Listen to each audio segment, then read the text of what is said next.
Good morning, everyone, and welcome back to the day 2 of the CE Sustainable Finance Summit. So this year's edition is focused, of course, on competitiveness, purely because we want to remain agile and we go with the times. At the same time, we are trying to explore whether this adjustment in terms of EU's priorities, does it mean that the EU Green Deal needs to slightly change? Do we need certain tweaks? Or do we continue just by simplifying, improving, and actually building on the competitiveness that we already have? On that note, today we'll focus predominantly on business, so doing business, doing industrial policy, and also the energy transition. So we have some exciting things to listen to today. But first of all, I would like to introduce my lovely colleague, Sara Vivenzi. All the speakers and most of the partners would know Sara from a million emails and phone calls and making sure that this event is a success. So, Sara, over to you. Hello and welcome. It's a great pleasure to be here and finally put some faces to the million of emails that we've been exchanging in the past months. And it's a pleasure to see the summit finally come to life. I hope you enjoyed the sessions from yesterday. And today the agenda is also quite good. So Sara actually from our side is the coordinator and helper of the Geostrategic Europe. It's a new project that we started in collaboration with Jacques Delors and Carnegie. And we have a task force of 3 very different groups of people looking at economics and finance, security and defense, and climate and sustainability. Mm-hmm. Yes, and the main aim of the task force is to try and find an intersection between these sectors that sometimes we see as separate, and try to find a common path for Europe to rescale and gain competitiveness globally. And if you don't know the project, you can look it up on the website. And I hope you enjoy the summit today and tomorrow as well if you're here. So thank you very much. And with that, we will actually introduce our first keynote speaker of the day. But before that, if you would like to check out the agenda, find the photos. So the photos will be uploaded as we go. So for your social media and other needs, they're there. There's also a participant list and a speakers list with photos. So you can actually try and find people who you would like to meet. We are very grateful to our partners, without whom this would definitely not be possible. We are very lucky. We can actually dedicate some of our core budget to funding this event, but we always need some support. And this year we have exceptional partners, including Unica, the insurance company, several of the banks, KPMG, EY, and also some new partners like Panattoni, Tangelo, and Econans. So you can also meet our partners. They have their dedicated coffee tables during the breaks. So if you want to find out what they're doing or mingle, that's an easy networking suggestion. Just a quick note. So on your badge, you have this QR code and it links to the agenda, photos, and participant list. So that's it. So now it's my pleasure to welcome Elina Roine from the European Investment Bank. I actually had the pleasure to see Elina at the Women's Climate Leaders Network that is hosted by the EIB at the EIB Group Forum every year. And she delivered some great remarks there. So we are very honored to welcome you back. And the stage is yours. Thank you.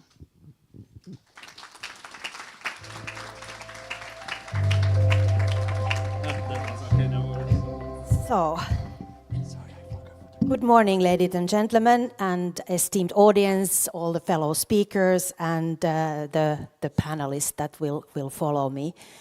I am really honored to having been invited here today and give a short keynote speech that hopefully will pave the way for the following debates and discussions on topics that are at the very top of the pan-European agenda as of today and as we speak.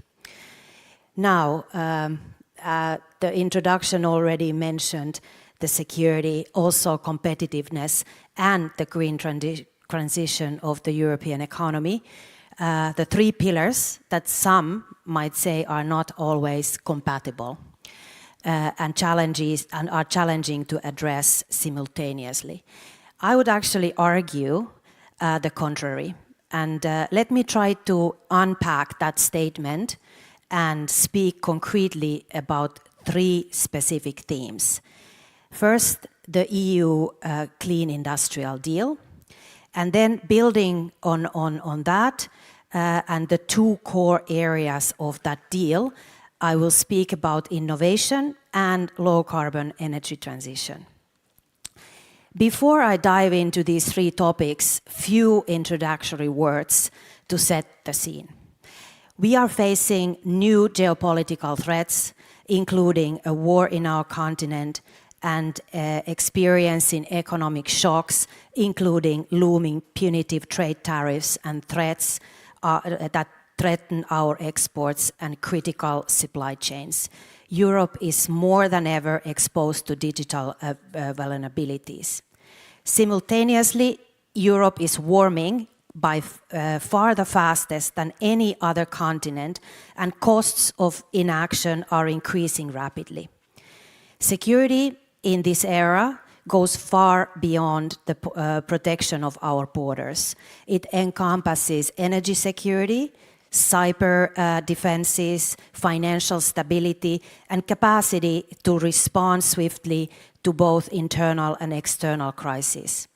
In short, our security is directly intertwined with the resilience of our economies and societies, and this includes resilience to climate change, to both transition and physical risks.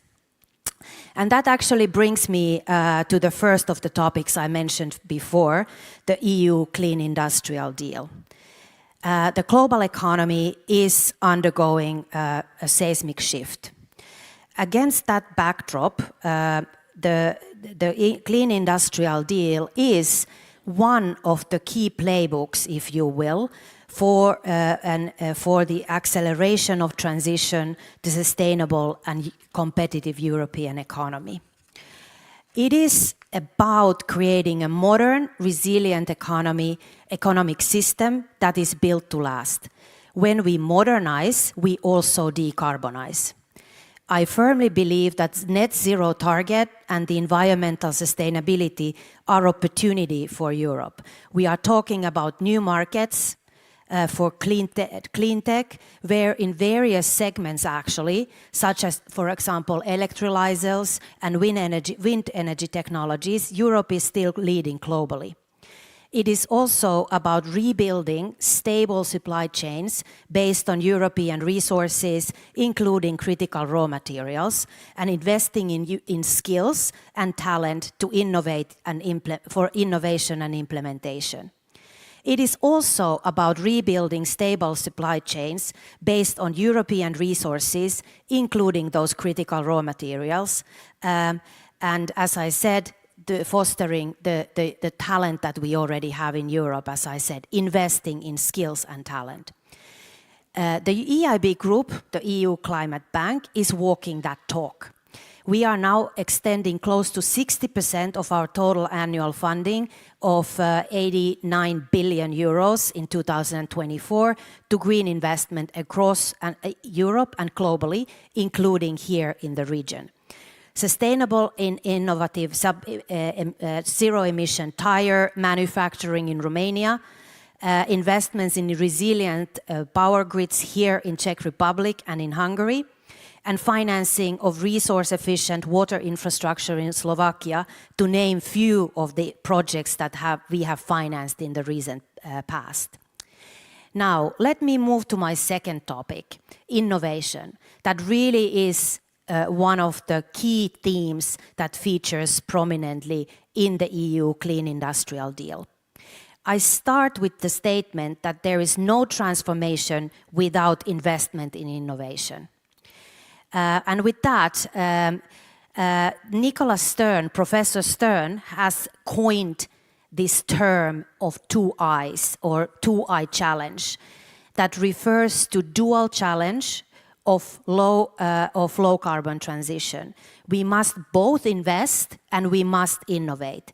We need to innovate and develop those new clean technologies, and we need to invest to scale them up and replace existing with cleaner and more resource efficient ones. Investment and innovation must occur in parallel, not in sequence, not only to meet our climate goals, but also for industry and manufacturing to remain competitive globally. Europe ranks among the global leaders in basic research, which is really good news. But we are the laggards when it comes to scaling up and commercializing new breakthrough technologies. Now, as a banker, I would like to note that access to finance that is fit for purpose at the right time remains one of the key roadblocks for European innovators and those ready to apply new technologies at scale.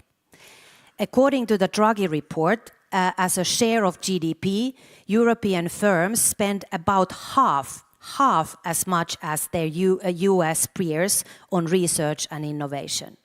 Specifically, for venture capital, the availability gap between EU and US stands at estimated 80 billion euros annually.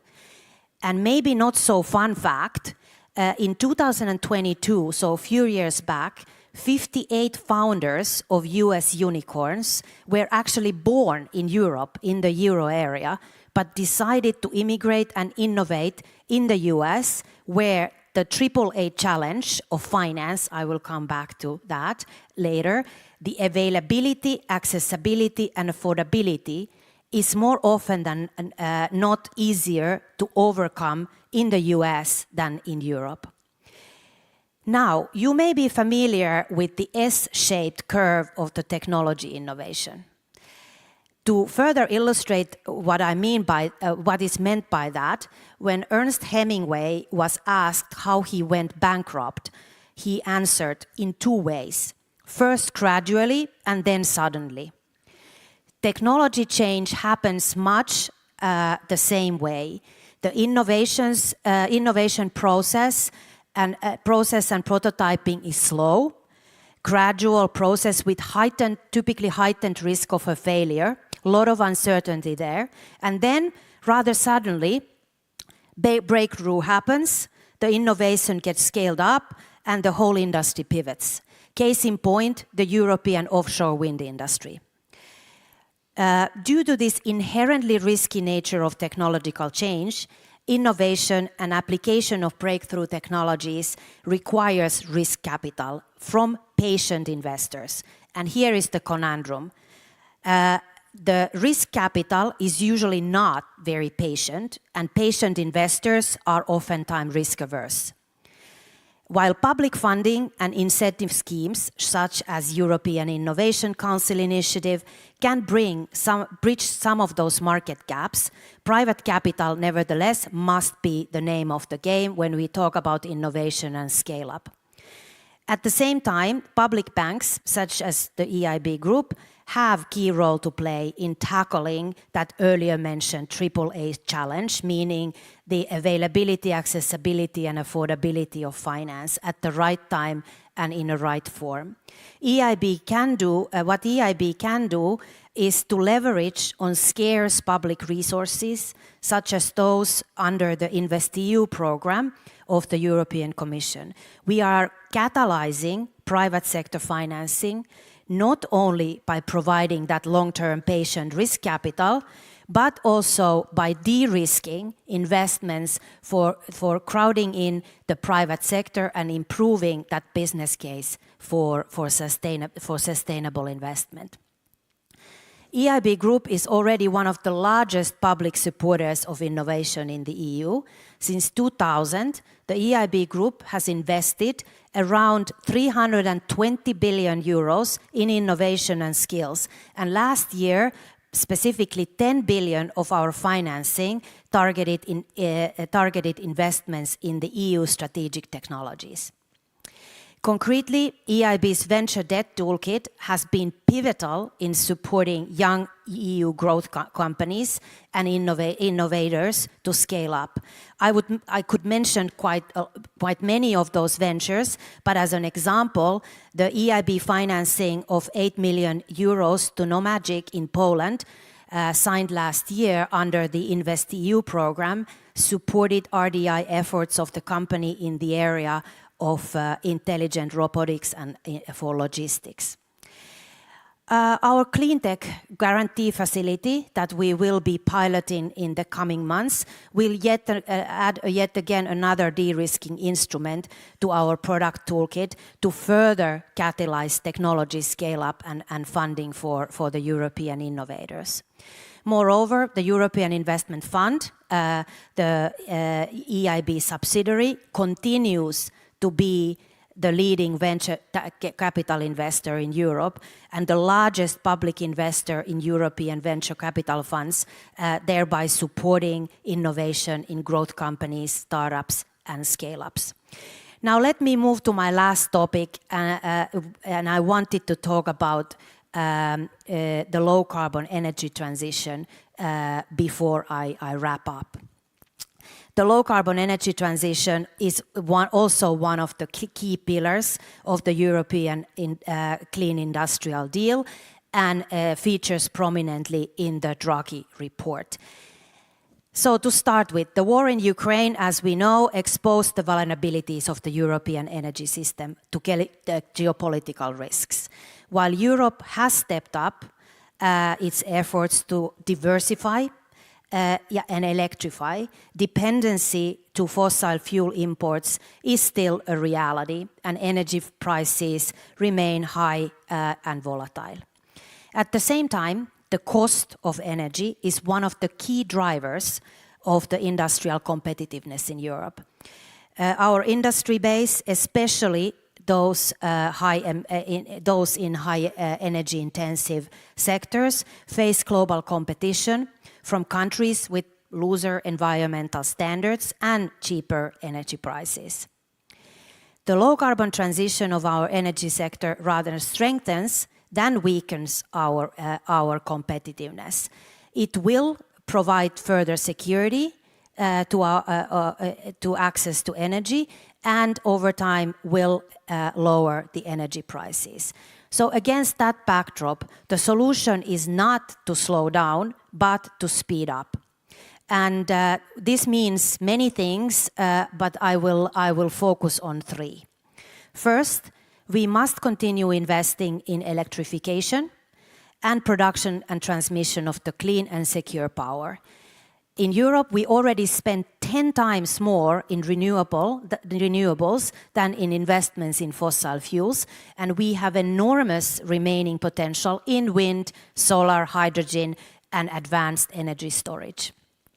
We also need to reinforce and increase the resilience of our strategic energy grids, including investment in cross-border interconnectors for more integrated and flexible energy markets for low prices. There will be no transition without transmission.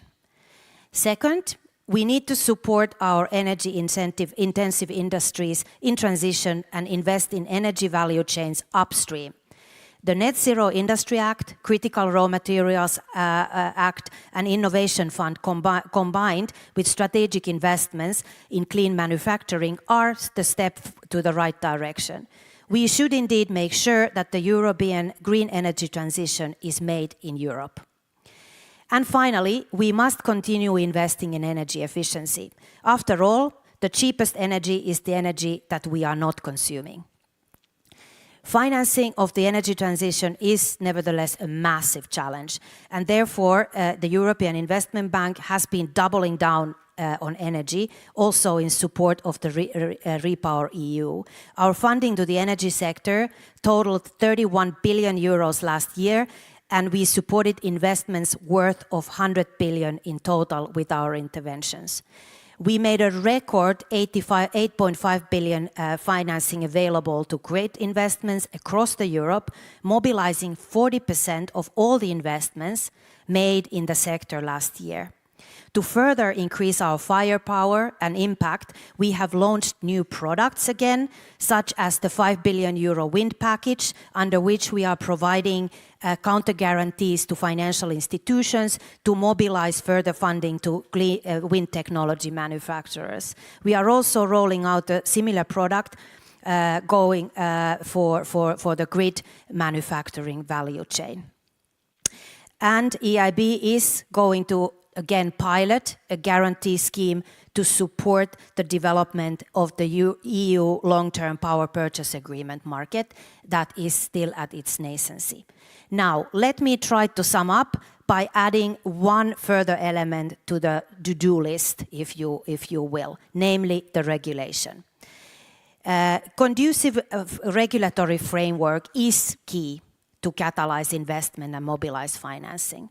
Setting the right price for carbon and regulation providing stability, visibility and higher degree of market integration are important building blocks for accelerating competitiveness and sustainable low carbon transition.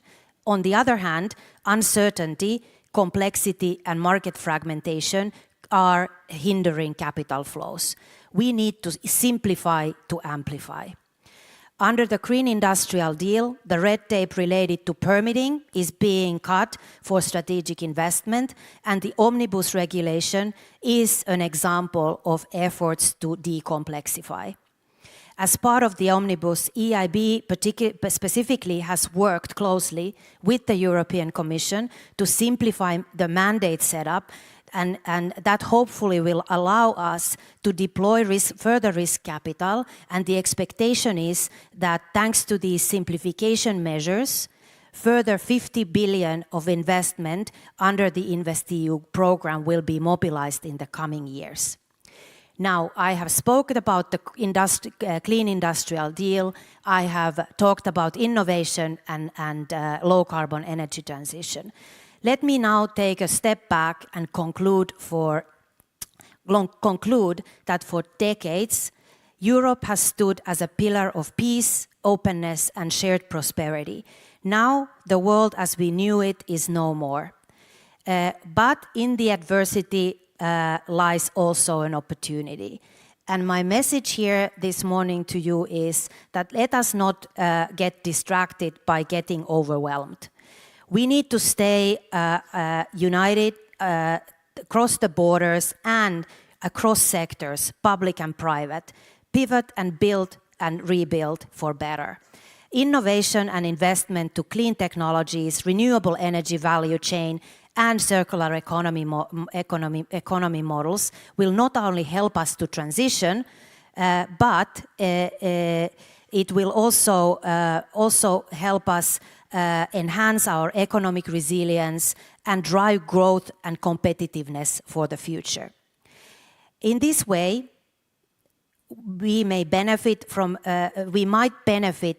some collective sisu, which is a unique concept from my native country, Finland, and it can be loosely translated into English as strength of will, determination, perseverance, and acting rationally in the face of adversity. Thank you very much.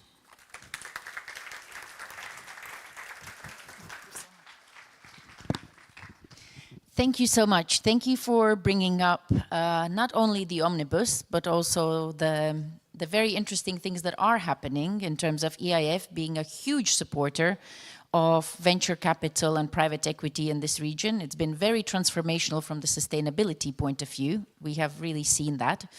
And it's great to hear how much EIB is also looking into venture debt and new instruments. Last time I was at EIB, I actually heard a lot about your tokenization of debt. I thought it's fantastic that a large public institution / bank and part of the ecosystem is also readily innovating. So thank you for that. And next we have, let's see, it's going to update itself in a moment. So what we have next is actually a very exciting international conversation. The summit, I know that it is called CE Sustainable Finance Summit, but actually the whole purpose of it is to bring international thinking and global thinking to the stage here and to allow the local and regional stakeholders to hear what is happening in different geographies and also to interact. So with that, I have the great pleasure to welcome to the stage Professor Ben Caldecott. Ben has been a great supporter also of our center. He was one of the first advisory board members on our advisory board. And it's been fantastic to actually, if you haven't checked out Ben's event, this summer is back. It's at the University of Oxford. It's hands down one of the best events globally in sustainable finance. And I go to a lot of events.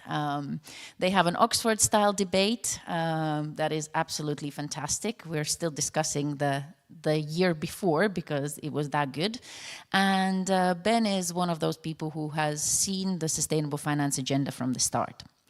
We also have the pleasure to welcome Tamsin Ballard from UNPRI, Principles for Responsible Investment. Tamsin's career is actually in the public sector in the UK. She used to work for the Department for International Development. She's worked on nature, on environment, so she has seen different sides of the equation. So welcome to the stage, Ben and Tamsin, and the floor is yours.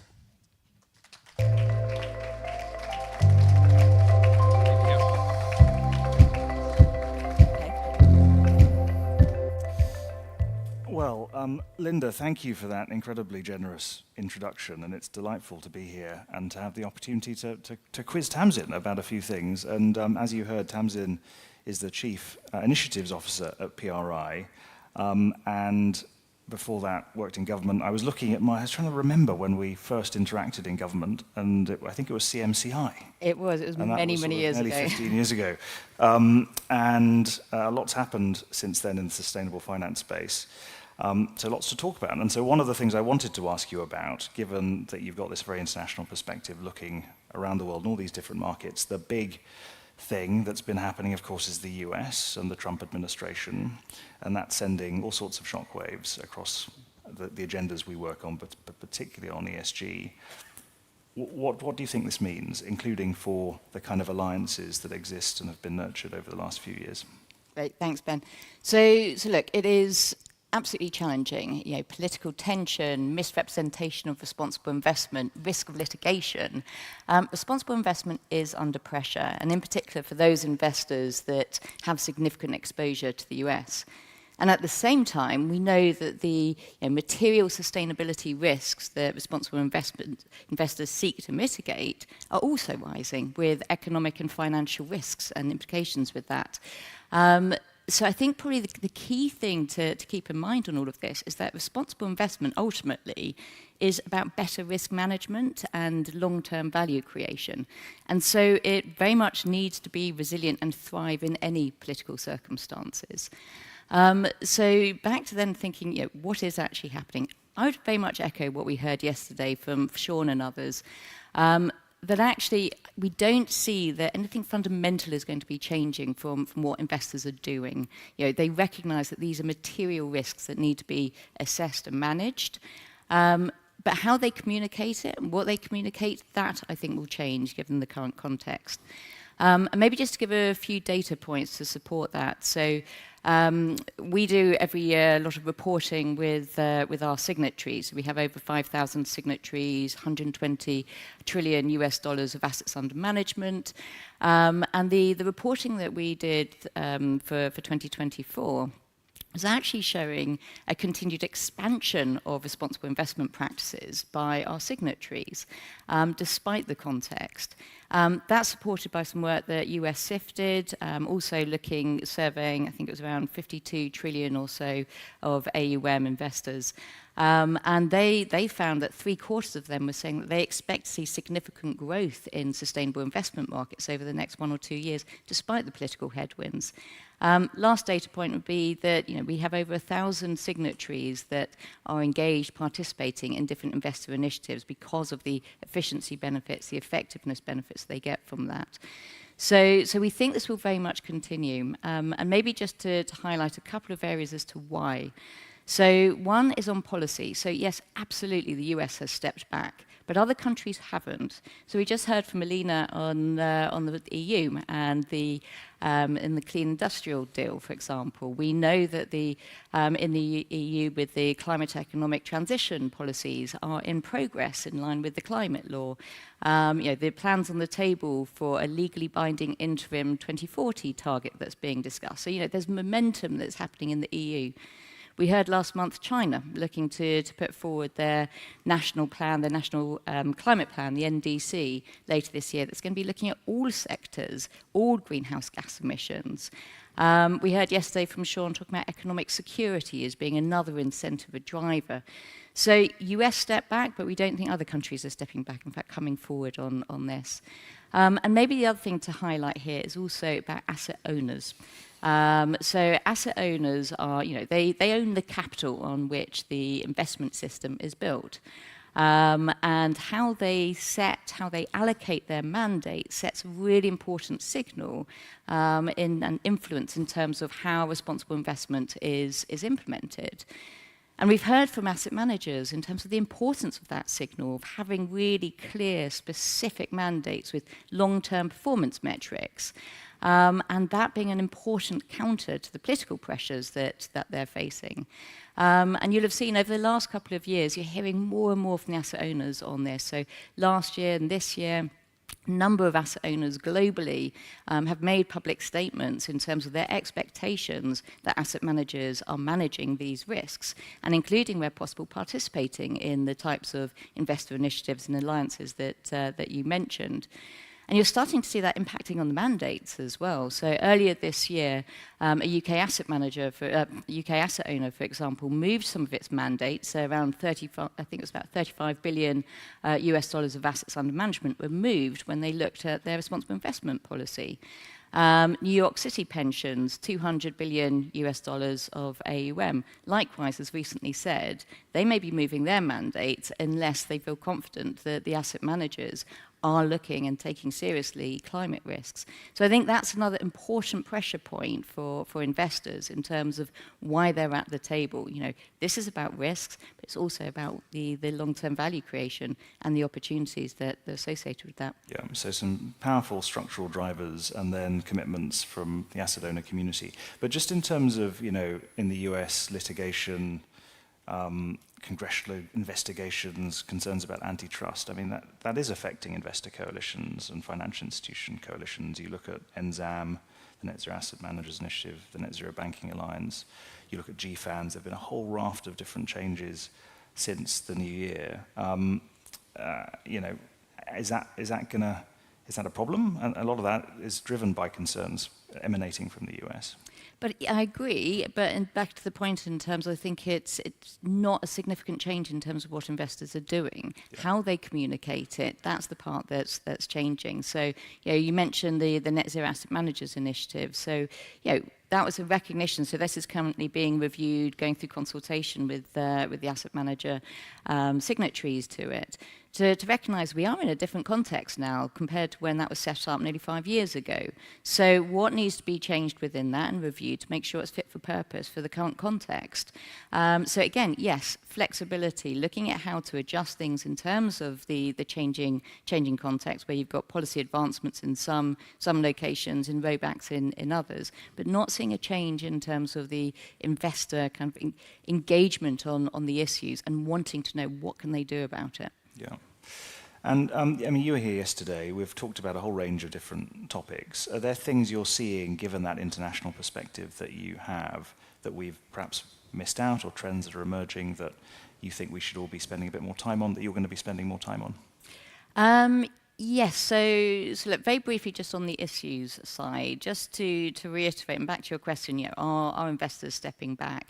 Climate change is still seen as the #1 issue for investors. So again, looking at our recent PRI reporting, I think it was about 4/5, so representing about 82 or so trillion US dollars of AUM. 4/5 of them identified that climate risk is a material financial risk. It's hard to step back from looking at climate change if you're recognizing that it's material climate, a material financial risk. I think other points highlight actually the social agenda is rising up as well. So about 64% or so of our signatories noted that they have specific guidelines in place for human rights. Nearly a third of them doing human rights due diligence, so that's picking up. And then we heard yesterday, obviously, about the nature agenda, and maybe just some anecdotal evidence on that. But for the UN Biodiversity Conference that took place in Cali last year, we had over 100 investors joined our delegation from 70 different signatories, which just shows the level of interest there is in terms of what's going on with biodiversity and what can investors do about it.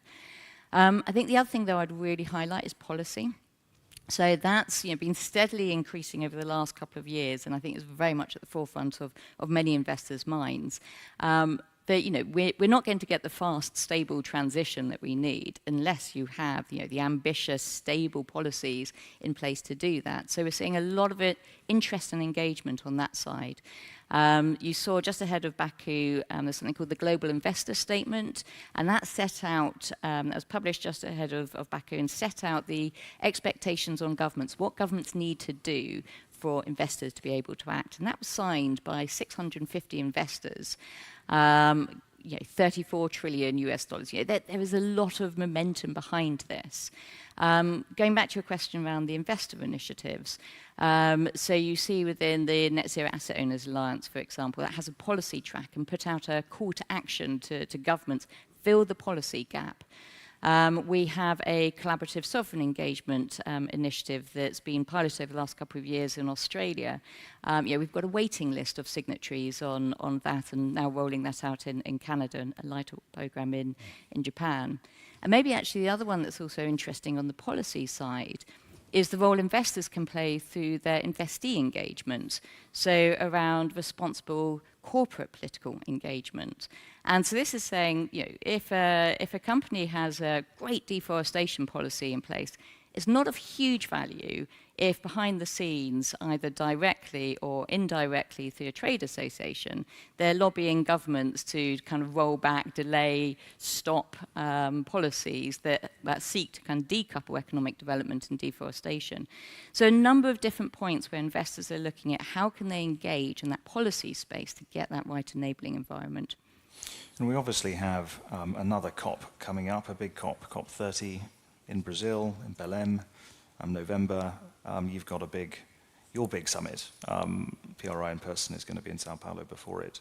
What do you think is going to land there? How significant is it? Should we be paying attention? What should we be paying attention to? So COP30 is really significant. It's 10 years on from the Paris Agreement, so significant from that factor, and also its location. So obviously it's based in Belém, so it's going to help to really bring forward the nature climate agenda side as well. I think probably one of the things that's worth highlighting is it's COP30 itself, but it's also the road to COP30 that's going to be really important. So you've got a number of different pieces. Probably the main one is that countries are going to be putting forward later this year their national climate plans, so the NDCs. So those are going to be coming forward. The COP presidency, the Brazil government, has put in place something called the Circle of Finance Ministers. That's looking at the Baku to Belém roadmap for how do you mobilize the 1.3 trillion US dollars of climate finance that's needed to support emerging market and developing economies. And that's going to be coming out before COP30. And then you obviously had the World Leaders Summit. So I think those parts are also absolutely critical, as well as COP30, where I think the important focus there is going to be about how do you speed up implementation of the Paris Agreement, and where can you find consensus around areas for collaboration on some of these shared goals. I think probably within that, two particular areas that we're looking at. So one is around ambition and action. So linked back to the NDCs, we're looking to see ambitious, science-led NDCs and work being put into place around having country-level transition strategies and investment plans to help to make those investable so that investors can come to the table on those. In autumn, the UN is going to be kind of summarising all of those different NDCs to be able to give an assessment in terms of what does that collective ambition look like, and highlighting national strategies within that. Now that's going to be really important in setting the context for ambitious discussions at COP30 and seeing how close or how far off is that collective ambition relative to what was called the global stocktake that was done at the Dubai conference, and within that looking at critical issues around energy transition, land use, forestry. So how close are the NDCs to the global stocktake recommendations? And so that's going to be something that we're looking at very closely. And I probably have cautious optimism on that, going back to what I was saying before. And if China, for example, comes forward with the NDC that they've implied they're going to, that could really help to kind of reset the global pace on climate action. I think one of the other big ones that looking at is going to be around climate finance. So as I was saying before about the Baku to Belém roadmap, so that will come out early, and then seeing what governments do at COP with the findings on Baku to Belém in order to help to really bring that finance forward. Because finance and ambition on climate change at a national level very much hand in hand. And so you've got to unlock one to be able to unlock the other.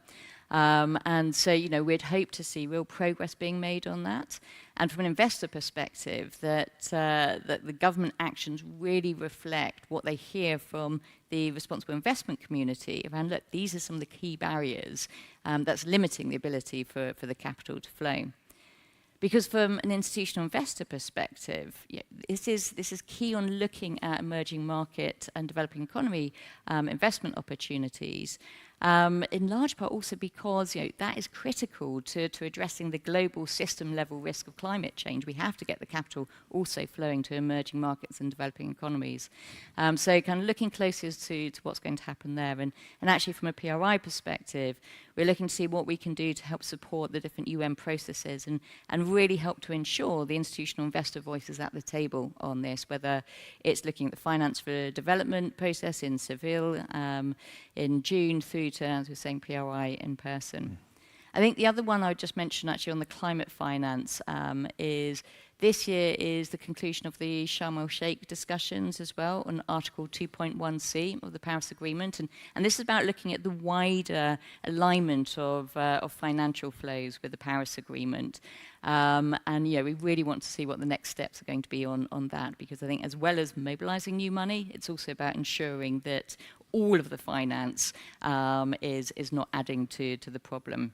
So given your, I wanted to ask you, given your international development background, clearly, there's massive cuts in aid that affects the availability of public climate finance, and that's going to be a really big problem going into Belém. And it's having significant second, third order effects. Philanthropy is being rediverted, to the extent that there is aid still available, it's having to backfill cuts from the US. There's connectivity to the impact investing community that's directly or indirectly dependent on some of this aid. How do you view that? Are you picking up that that's a problem for the work that you do, or could be a problem? So, from a general perspective, yes, it's a huge problem. And as you say, someone who's worked on international development for a long time, it's very it's alarming to see. But I think this also emphasises the importance of governments listening to institutional investors in terms of what needs to be done to enable institutional capital to be able to flow. Now, I'm not saying this is a replacement for the grant funding from governments, but institutional investors can play a really important role here. And then it's also looking at the the aid money that is available from the concessional finance perspective, so the role of blended finance in terms of helping to address the cost of capital for investment in emerging markets, whether that's looking at kind of guarantees through to technical assistance as well and pipeline development. So I think in the context where we're in at the moment, that point around engaging with the institutional investment community is even more important to ensure that the finance that is there is used in the most sensible way to be able to get the institutional investment capital to flow. But for the institutional capital to flow, it needs to be able to get the returns that are on the table as well. So this might actually initiate, although we don't want to be in this position, it might actually initiate potentially quite a constructive process of thinking about how your members, institutional investors, other financial institutions can contribute to development outcomes, which is really important. Well, I'm conscious we're now running out of time, but Tamsin, thank you so much for taking a few questions from me. You've had two plugs. Linda gave a great plug to the Oxford Summit that's on the 16th and 17th of July. Do you want to say anything about PRI in person? Thank you. So yes, so we are hosting PRI in person, which is our global annual Global Responsible Investment Conference, and it's taking place in São Paulo in Brazil on the 4th to the 6th of November, so purposefully immediately before COP30, and it's going to be focusing on global challenges, resilient strategies, and investable opportunities. And we do see it as a really important opportunity to help to bring the responsible investment community and the role, the asks of that community to the COP30 process. And we're in close dialogue with the COP30 presidency to think how best we can do that. So I think, really want to make the most of the opportunity of that this year. Great. Well, thank you so much, Tamsin, and see you soon. Thank you.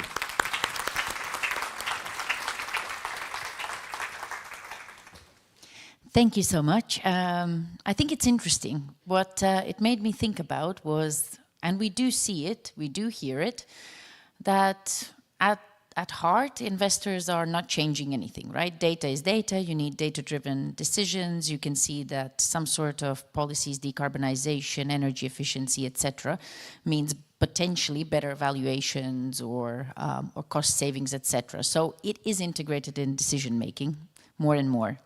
At the same time, I actually do think that language matters. And Andrea Przybyla yesterday gave us an opening speech at the gala dinner saying that, it's very difficult to make decisions if the language and the narrative is pretty much saying that climate doesn't matter anymore, right? So how do you actually make those decisions? How do you maintain focus? Because then businesses might think, okay, investors don't care.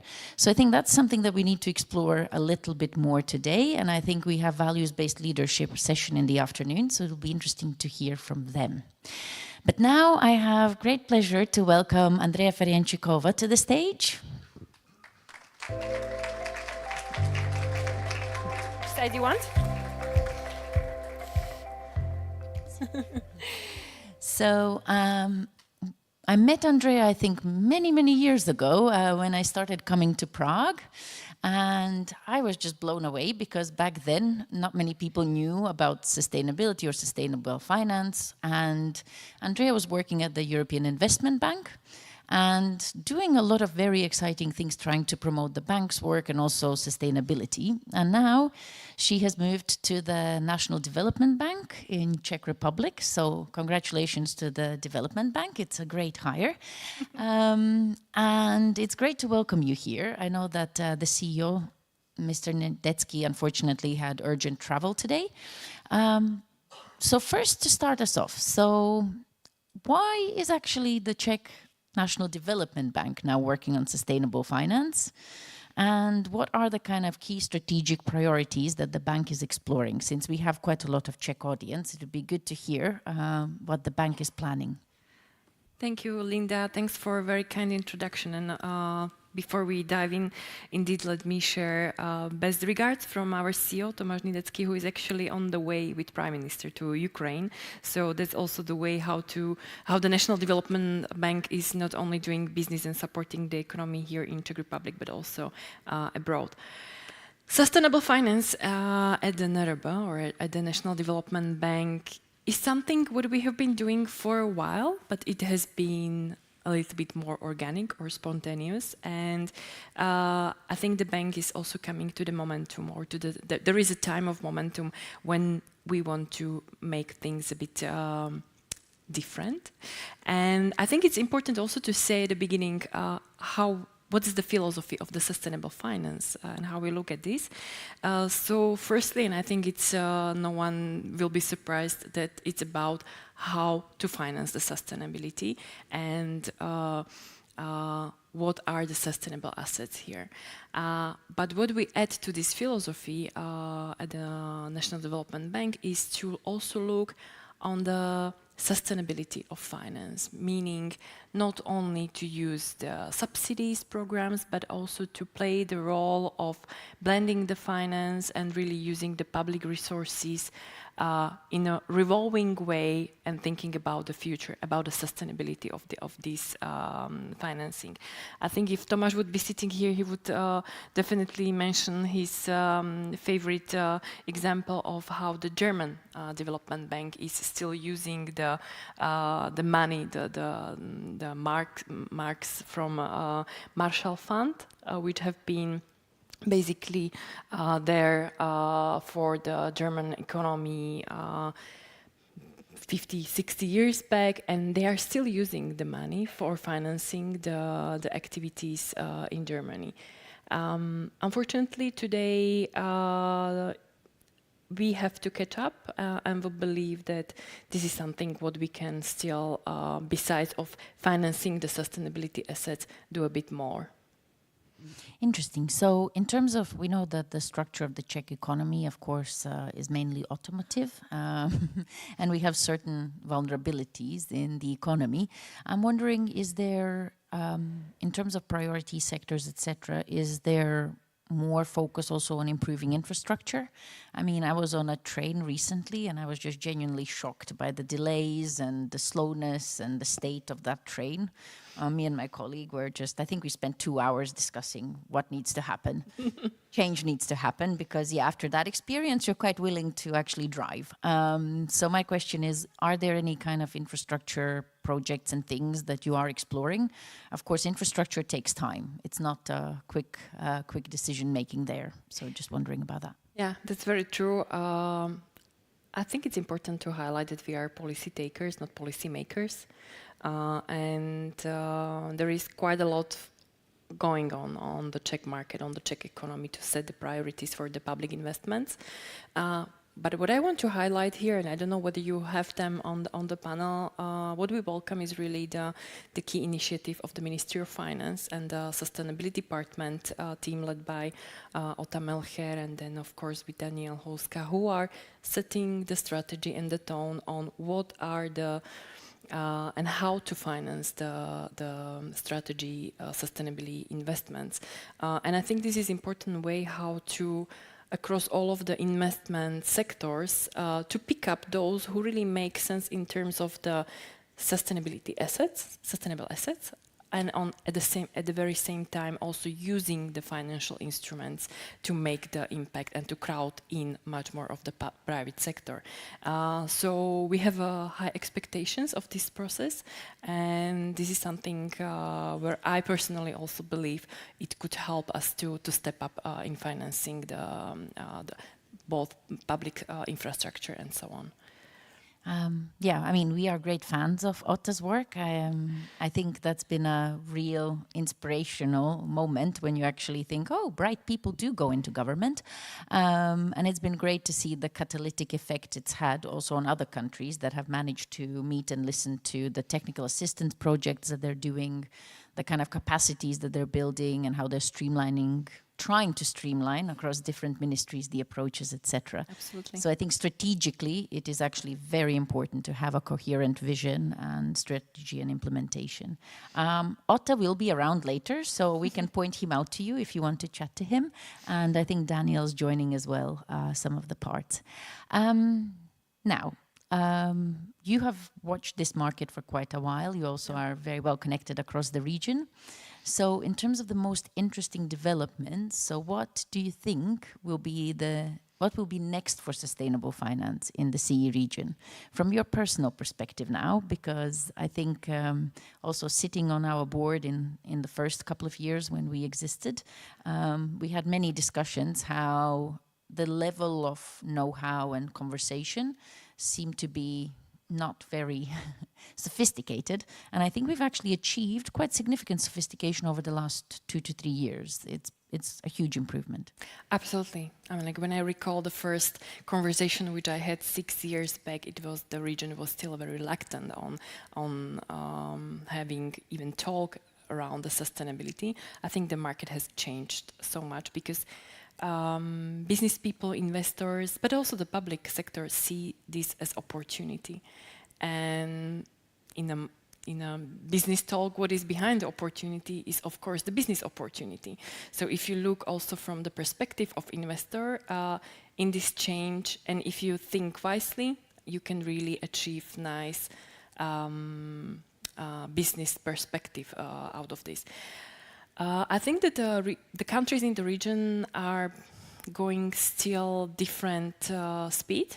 I was actually also when arriving to this new role, I was looking around in the region, but also EU-wide, who is really the front runner in terms of the sustainability. And of course, you would not be surprised that the Germans have excellent sustainability strategy. They are issuing the green bonds as among the one of the leading national promotional banks, besides of the EIB, of course.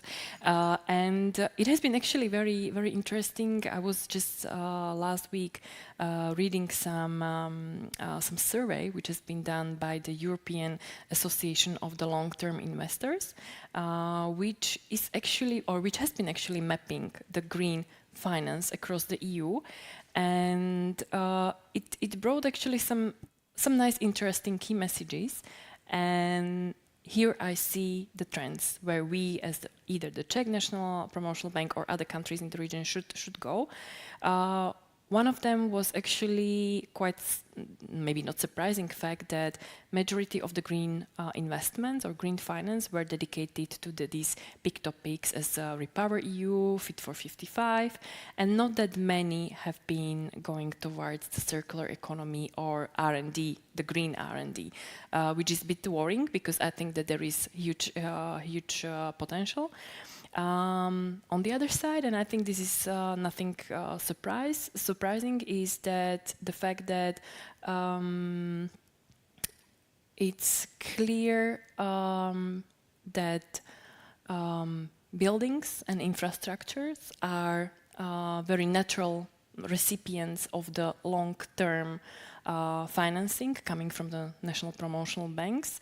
And it's also evident that the market is still expecting that the national promotional banks will be providing the risking and basically co-investments, the equity co-investments in a way to, again, speed up the green financing.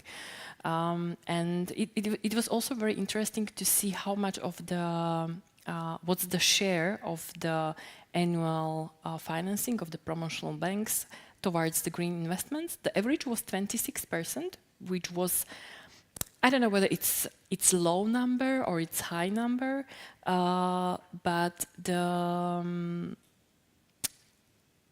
I think that we still need to catch up and to really make the things strategic. When I was looking at the NARB figures, it was still some kind of proxies because we have been, you need to have also strong methodologies internally for being able to say the exact numbers. But we are approximately 10% from the annual business figures. So I think there is still a lot of room for improvement. Yes. One last question to wrap up. So it's interesting that you mentioned the de-risking and the improving essentially this ratio of green investments. I was in Vienna last week, and it was interesting talking to their central bank and their national development bank. We had a session with them as well. And they were saying they're trying to do minimum 50% aligned with their internal strategy and criteria of what is actually green. So it will be interesting to see what kind of thresholds and KPIs does NRB set. So as a last question, so what do you think will be next for NRB? Will we see a green bond eventually? Is there some appetite or interest? Are you exploring that?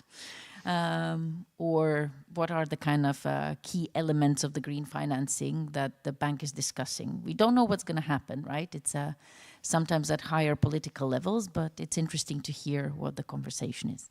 That's very true, and thanks for the very last question, because having our CFO in audience, I really do hope that there will be some room for green bonds, and we have some more meetings actually later today for that. But no, I'm like practically very excited. I'm about like practically those who are working here in Prague or at the Czech market are aware that there has been new legislation allowing the NRB to issue its bonds. It has been approved earlier this year. So there is a big expectation on the market. But let me come back to your question about this 50% targets. You know, it's not only up to us as the bank to set some goals, what we want to finance, because as I said, we are more in the role of policy takers.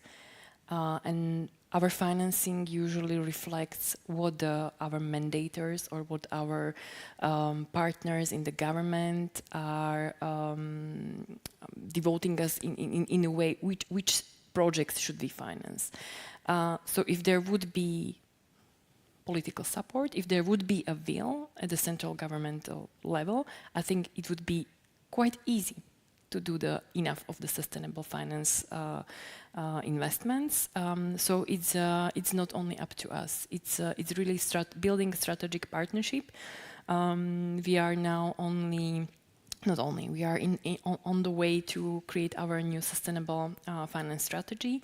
We are also doing our first DMA, preparing for the first reporting. So it's really the momentum to move a bit more systematically forward, but it does not depend only on us. But we are very much committed to deliver and to really make some new change.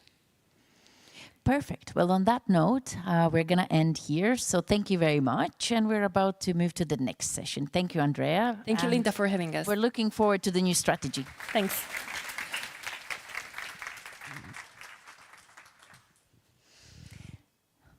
So now you heard, we will hopefully have a new strategy from the National Development Bank. It's another call on the Czech government, and we hear that time and again. We need more coherent strategy for national development, NECP, etc., alignment with essentially what competitiveness in Czech Republic should look like. The interesting thing is, I don't know how many of you saw there was a report by an organization called Second Economic Transformation. And they had a report maybe 2 weeks ago that said the Czech Republic is one of the top 10 or top 5 countries even in the EU that could massively benefit from the green shift. So there we go. There's actually some research and some reports showing that the opportunity is there. We just need to make people to believe in it.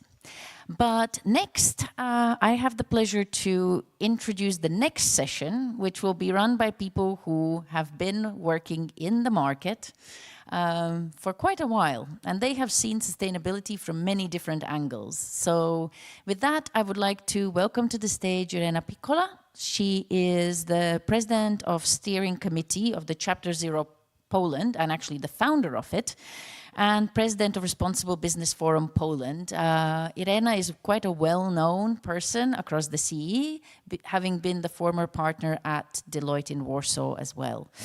And we also have Petra Ondrushova, Chief Sustainability Officer from Česká spořitelna. It's one of our long-term partners, and it's fantastic to see Petra's and her team's drive to keep driving the conversation, to keep doing the work, and we will explore that it's not always easy. And last but not least, Petr Fiala, Head of Large Corporates at Raiffeisen Bank. So if there is somebody who knows Czech business inside out, that's Petr. And he usually comes to the summit with good humor and very provocative thoughts. So we're very excited to welcome you all to the stage. And on to you.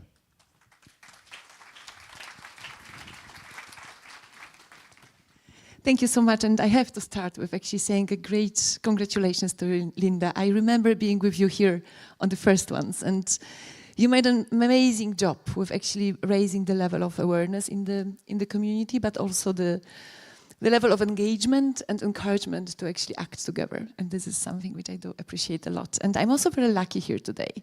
I have a super professional, inspiring leaders with me who are part of their executive teams in respective banks. And I have to say that I'm really encouraged by seeing how much of the real activities and commitment is coming from the leadership here. So in the conversation, which we have only like 15 minutes, so it will be short, or probably the clock is not right, maybe we have 25 minutes, yeah? So I really wish to have a little bit longer conversation here. But I have a mission here. I really hope that this will be call for action discussion, and I really hope that we have some commitments which we can actually make, and we can commit for the next year to come back and say how we did. So yes, I'm for 25 years in the sphere, and driving a lot of different sectors conversations, and I have to say that I'm super impressed by what banks has achieved.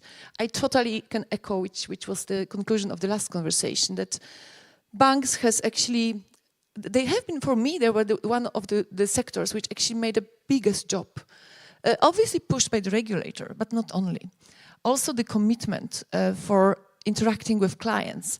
And seeing the bigger mission which is in there, it's definitely huge. I do remember like 5-6 years ago asking the bank what is the relationship to the climate, and they said like, oh, we don't have big impact, we have buildings and maybe cars. But it is so different now. Like the finance emissions is something which was embedded in the strategic thinking. So on that one, I really wanted to kick off the conversation from saying, what is the role of bank? And what is the role of leaders in the bank, in your respective banks? And we do have a great examples of huge leading bank in the country, but also very international bank with a very strong commitment from the headquarter. So let's start and let's kick off from the role of the bank and the leader, which you see in nowadays. Petra. Good morning, everyone. Well, thank you for the question. Well, let me start with the role of the bank. You know, if we look at the ESG or sustainability, I think that the banks were put in the role which might not be easy, because they are in the role that they have to, you know, get a lot of data from the clients. The role is not easy because the clients obviously do not have all the data. We've talked about data a lot yesterday as well. But I would maybe to step, side a bit, and I would recommend to think everybody, not even the bank, but really every company, to think what is material for that. And I am last year at this summit, I presented with Radek Laštovička from EY the practical view of the double materiality assessment we went through, and it was, I have to say, a lesson for us as well, because we realized what is really material for us and what we should focus on. And that's the beginning of really understanding why we are doing all of this and where the focus should go. And what is that? Well, based on that, actually, we built our strategy, sustainability strategy, and we divided, 3 areas where we want to make impact. And it's stronger banks, so it's our operation, our people, our sales force, really, and we have certain focus areas there. Then there is the stronger client, where we really want to have the role as the bank, as a guide of the clients on the way to the long-term prosperity. And then there is the third area, which is the stronger society itself, where we want to make impact on the society, and it's by leading by example, then really helping people to be financial and financial healthy, and building their resilience, and etc. So, the role of the bank might be seen different from, each angle, but mainly it's about, the approach the concrete bank is setting for herself. Yeah, and that's also showing very nicely in a way not only climate but also the societal role which is in the community, and then it's even more difficult to actually define it, how to play it in a proper way. Thank you so much, Petr. Well, firstly, good morning to everyone. It's really good to be back after 1 year, indeed. Yeah. And I have to be very careful what I will be saying today, because it's good to be here because of the organizers, because of the audience, because of the speakers, because of the topic, because that makes sense, the topic, it's essential. But also because what is stated here is having the really impact, and it's happening. Some of you might know and recall my speech last year when I was addressing simplification and making the ESG more understandable to the audience. And a couple of months, it happened. Yeah? We have to be careful here. the omnibus came. Yeah? But I'm just, curious, is that how the omnibus package is structured? Is that the thing which I was addressing? Is that something what I was wishing for? No. Yeah? That would be the answer. Because delaying is not a simplification, isn't it? Yeah, simplification is something else. Simplification is clarity. Is there a clarity? I don't think so as well. And so basically, that was my first comment to that. So I will be very careful today what I will be stating. But as a role of the bank within the Czech economy, what is our role? Our role is to support the economy, to support our clients. There's no other role. Yeah. This is the only and main and critical role. We need to bring a stability to the economy, to the overall environment, and that's what we are doing. Yeah. As a core, as a real core, this is the role of the bank within the economy.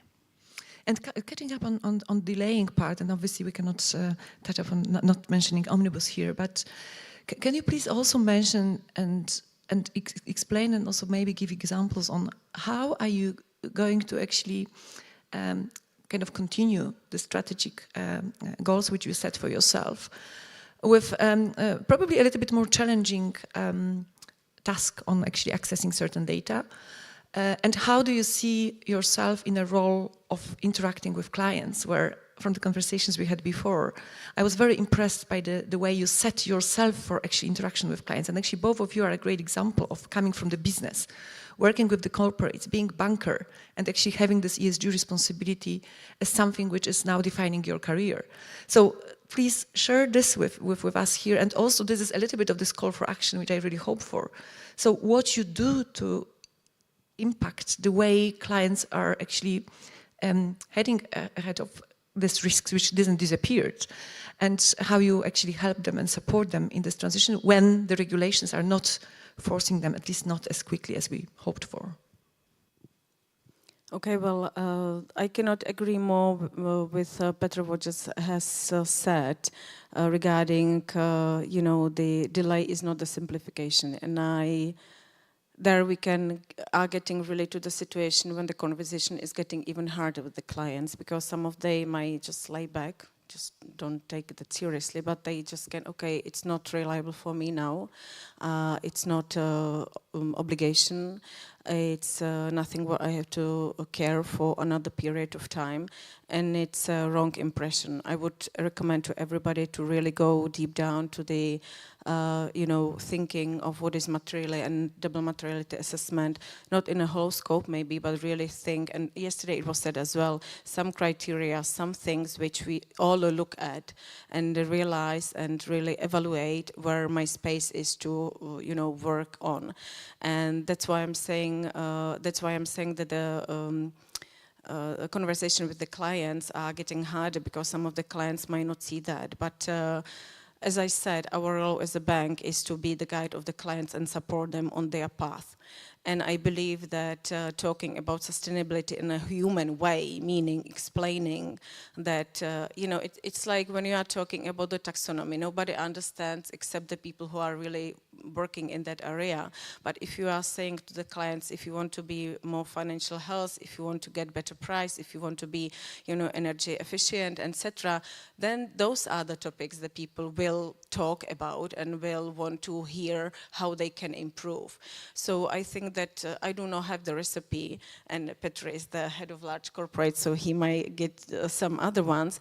But me being in the business for a long time before this role of sustainability leader, it always was like about really getting the client and knowing and evaluating where he can, what are his needs or her needs or the company needs, and then looking forward regarding all the environment we all live in and the ESG topic on the table, where to go and how to get there. So, yeah.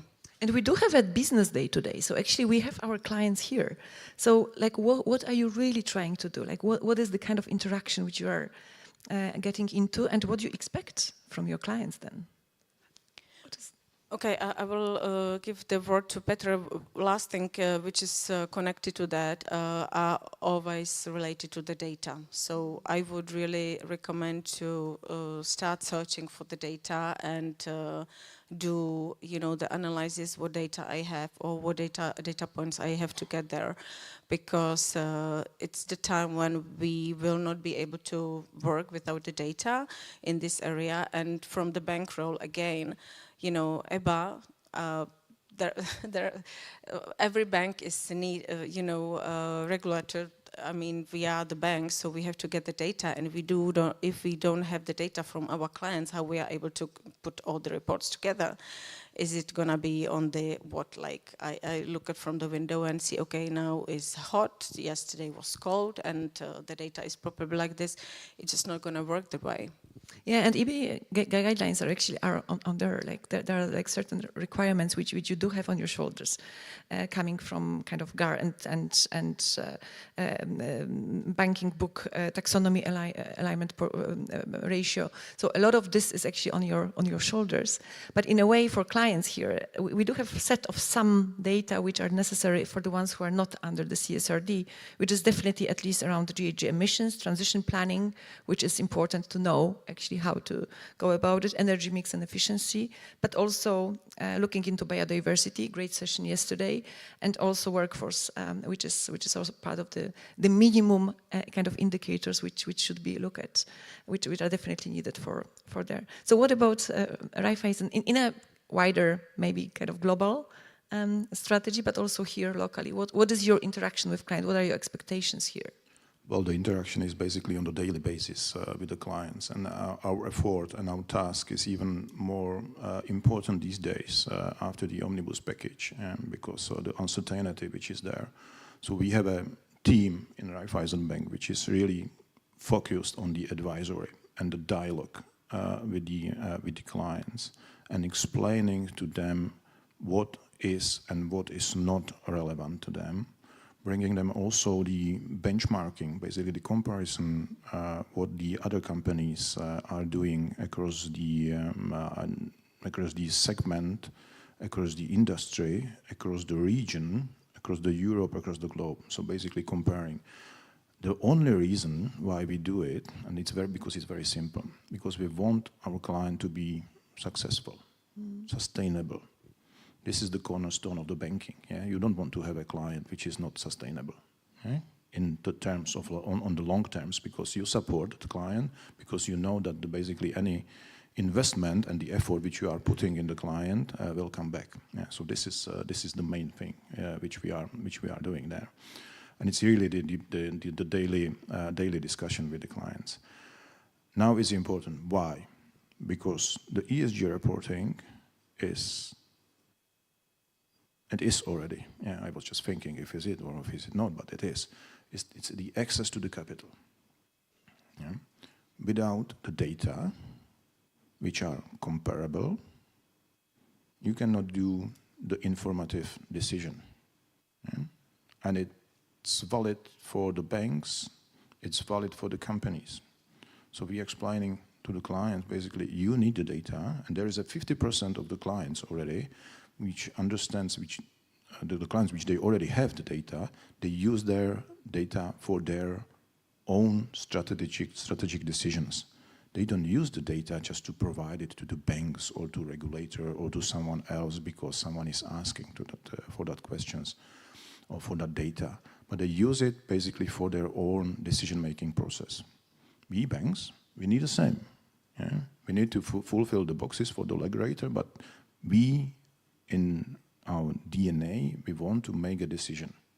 And ESG is part of the decision-making process, and you cannot do the decision if you don't have a data. Yeah? What is now on the market with the omnibus package? Some companies are left out of the scope, some are in the scope. We as a banks, we have to report it. So you have a lot of shadow corners. Yeah? If you have a shadow corner, your risk premium is increasing because there is a probability that your decision will be misleading, yeah? Or you make a decision on the wrong assessment. And if that probability is increasing, then basically the risk premium is increasing, yeah? Because there is uncertainty. So that's important, what is necessary to be considered when someone from the policy makers will listen now. And if we do the omnibus package, we have to do it right. Otherwise, basically, there will be a probability, high probability of uncertainty. Banks as well, we are de facto enforcers now. Yeah? It started like that in the Czech Republic. Yeah? We need to enforce the ESG and ESG data. I remember basically 4 or 5 years, I don't recall it exactly, when the ESG really came with the force to the Czech Republic. It came through the risk people. And unlike risk people, yeah? But basically they just provided the data sheet and basically give me the data, yeah, and the questionnaire and give me the data.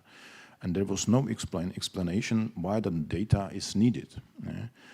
We spent a lot of effort to explain everything to the market, to the clients, to the bankers, why those data is needed, that it's not because just someone is asking, but because it makes sense for the decision-making process. But now, with the changes, the ESG reporting is really on the crossroad, yeah, because we don't know if we are losing our audience in that respect, because we put some basis, some effort in that, and now we basically somehow missing that. Also, if there will be no harmonization, no standards, and it will be on the voluntary basis, everyone will be asking a different kind of questions. So there will be a confusion which will be on the market. And if there is a confusion, there is a compliance cost in that as well. So answer to your question, we need to explain that again and again and again. It's like with the kids. Yeah, this is a little bit my point from the beginning of the conversation, that actually the role of bank nowadays is actually bigger than it used to be. In educating, in actually explaining, but also showing this opportunity side, not only the risk side to the clients. And maybe just a question, because you're running the big important department in the bank, and actually you're interacting on a daily basis with your clients. Like, what are the practical kind of aspects of the implementation of the role of actually internal advisors, which you become to the clients? Like, are you looking into the sectors? Like, what are the practical actions which you took in order to actually make your people ready for that kind of conversations?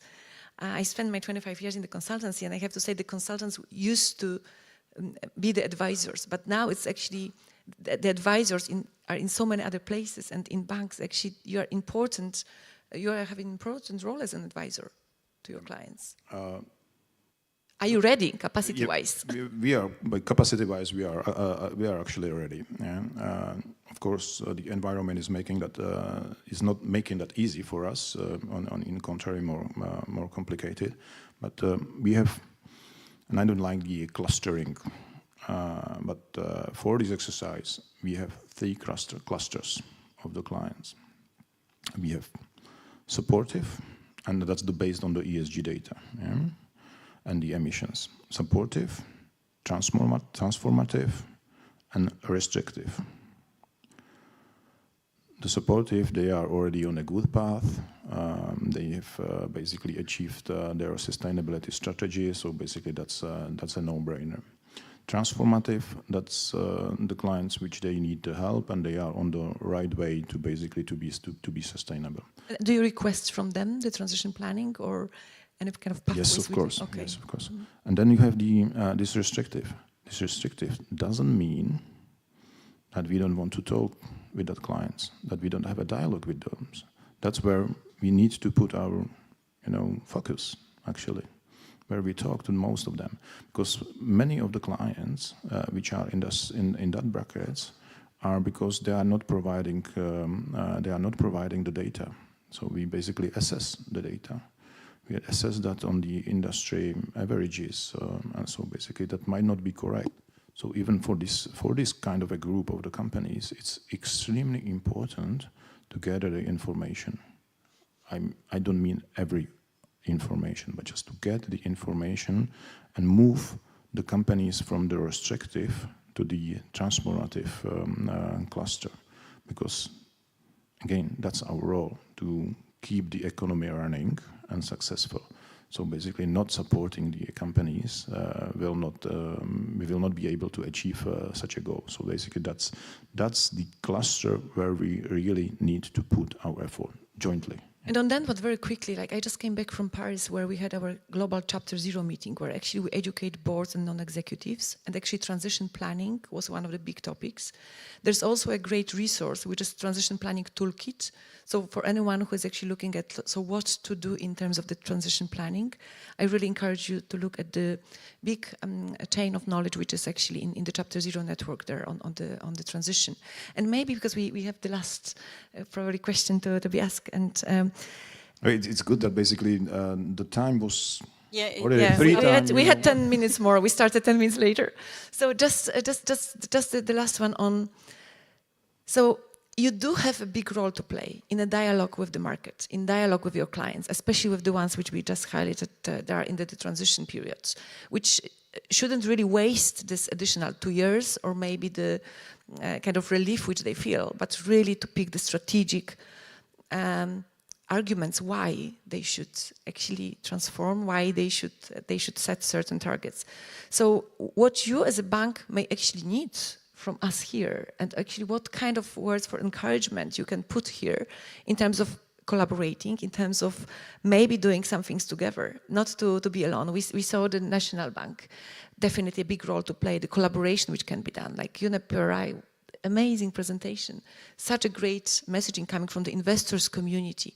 So is there anything kind of concrete which we can propose here, which we can commit ourselves to, where we can kind of, in this very difficult times where a lot of negative emotions are related to the whole transformation, how we can actually change the dynamics here, how we can change the conversation and make sure that we don't give up on committing ourselves to the important goals which we set for ourselves. What are your kind of key thoughts or dreams, or maybe something which you wish for the next year? Not an easy year, we know it. Well, we would be here for a long time if we go to the wish list, but let me follow up on what was said before. I think that we need to communicate clearly what is needed, and in a way that people really understand that.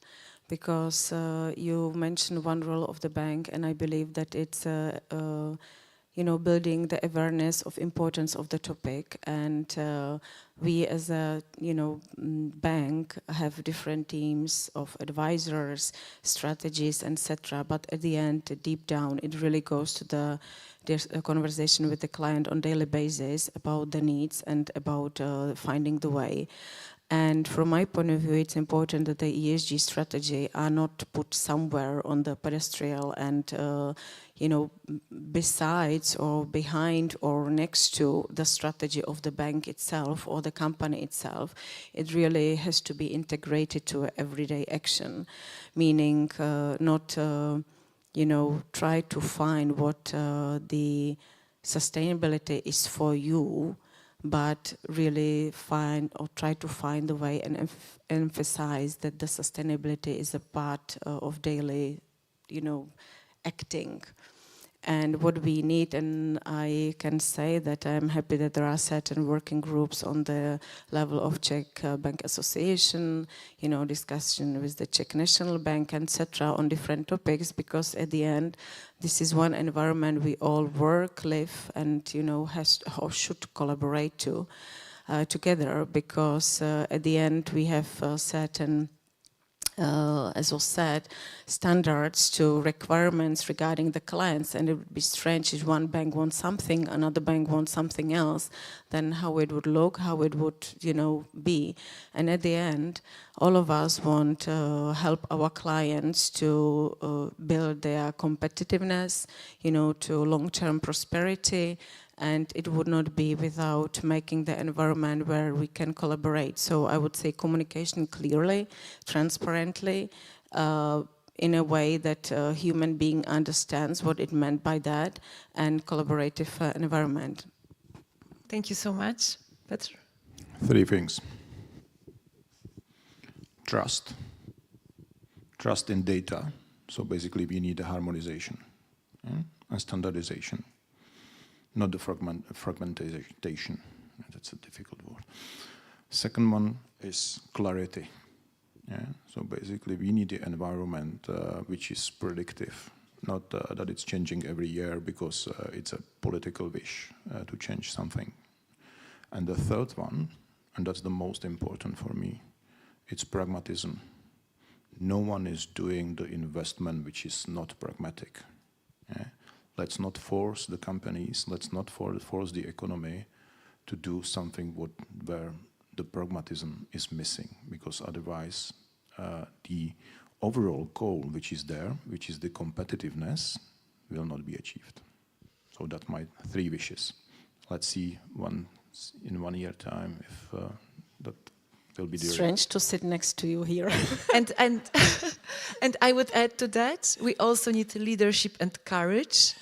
And this leadership and courage, which actually is done in a kind of clear, transparent way with trust and pragmatism, is something which is needed. And I can already recall the meeting which we held under the EU presidency, which we have now in Poland. And we ran the roundtable around EU competitiveness. And actually we had the leadership voice on what needs to be done, and actually that this is the only way to actually have the healthy economy, have the healthy society. And in that sense, we definitely need this clear language, but we also need the courage and leadership, and I really wish to continue in that direction. So thank you so much. Thanks to you. Thank you.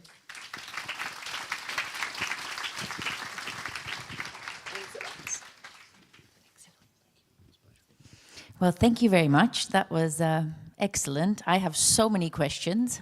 So good luck to the panels coming after this, because they will get the hard questions. We also actually have tomorrow macroprudential and central banking sessions. Some of the speakers have already arrived, so I'm glad that they listened to this, because I have some questions for them to explore in terms of capital requirements linked to your transition planning, etc.